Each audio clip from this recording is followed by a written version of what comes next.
রাজপাট রাজ্যকে ভোগ করতে পারেননি। প্রভুপাদ বলছেন এবার। তো এখানে অনেক গুরুত্বপূর্ণ শব্দ ব্যবহার করা হয়েছে। যুধিষ্ঠির ধর্মভৃতাম বরিষ্ঠ। মহারাজ যুধিষ্ঠির, ওনাকে জানা হয় ধর্মরাজ নামে। কেন? উনি খুব কঠোরভাবে সমস্ত ধার্মিক নীতি নিয়মকে মানেন। তো উনি হত্যা করেছিলেন। ওনার জন্য প্রায় 64 কোটি ব্যক্তির হত্যা হয়েছিল এই কুরুক্ষেত্রের যুদ্ধে। তো তিনি একদমই প্রসন্ন ছিলেন না, আনন্দে ছিলেন না। যদিও সেই যুদ্ধ একটি ধার্মিক যুদ্ধ ছিল, সেটা কিন্তু নিজের খেয়াল খুশির মতন কোনো যুদ্ধ ছিল না। যেরকম আজকালকার দিনে আমরা দেখি যে রাজনীতিকবিদরা তারা অপ্রয়োজনেই খালি কেবলমাত্র নিজের জল্পনা কল্পনা হিসাবে নিজের নীতি নিয়মকে মানার জন্য তারা কিন্তু যুদ্ধ ঝগড়া এসব করতে থাকে। তাতে কারোর কিছু লাভ হয় না, কোনো ধার্মিক নীতি নিয়ম তার মধ্যে পালন হয় না।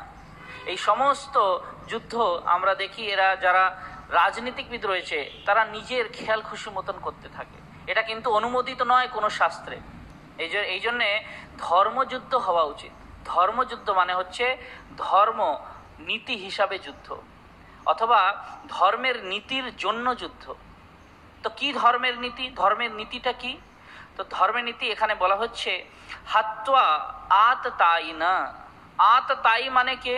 আততায়ী মানে আক্রমণকারী, মানে যে আক্রমণ করে।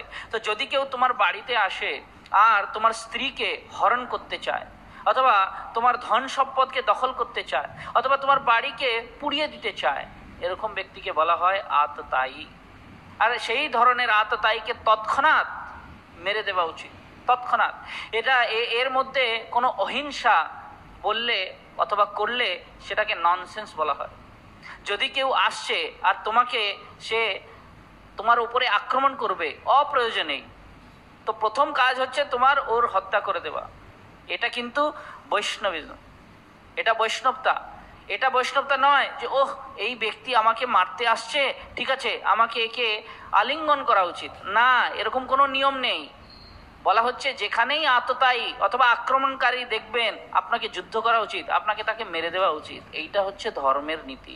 তো যুধিষ্ঠির মহারাজ ধর্মভৃতাম বরিষ্ঠ, অত কঠোরভাবে তিনি এই ধার্মিক নীতি নিয়ম মানতেন যে এমনকি কৃষ্ণকেও ওনাকে অনুরোধ করতে হচ্ছে যে হে যুধিষ্ঠির মহারাজ, আপনি যান আর কিছু মিথ্যে কথা দ্রোণাচার্যকে বলে দেন।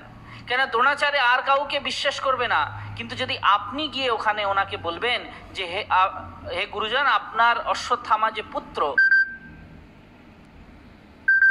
শোনার পর দ্বিধায় এসে গেছিলেন, ইতস্তত বোধ করছিলেন। তিনি ভাবছিলেন আমি কি করে মিথ্যে কথা বলতে পারি। অবশ্যই এটা কিন্তু অতি নীতি নিয়ম মানা হয়ে গেল ধার্মিক। কেন? আরেকটা নির্দেশ আছে যে যখন কৃষ্ণ বলছেন যে তুমি যাও আর তুমি মিথ্যে কথা বলো, তার মানে তোমাকে তৎক্ষণাৎ সেটা করে দেওয়া উচিত। সেটা ধর্ম। কেন? ধর্ম মানেই হচ্ছে ধর্মম তু সাক্ষাৎ ভগবত প্রণীতম। ধর্ম মানে যেটা পরম পুরুষোত্তম ভগবান দিচ্ছেন সেটিই ধর্ম। তুমি নিজে থেকে কোনো ধর্ম সৃষ্টি করতে পারো না। যেরকম আজকালকার দিনে আমরা দেখি অত ধর্ম সৃষ্টি করা হয়েছে, এরা কিন্তু আসলে ধর্ম নয় এসব।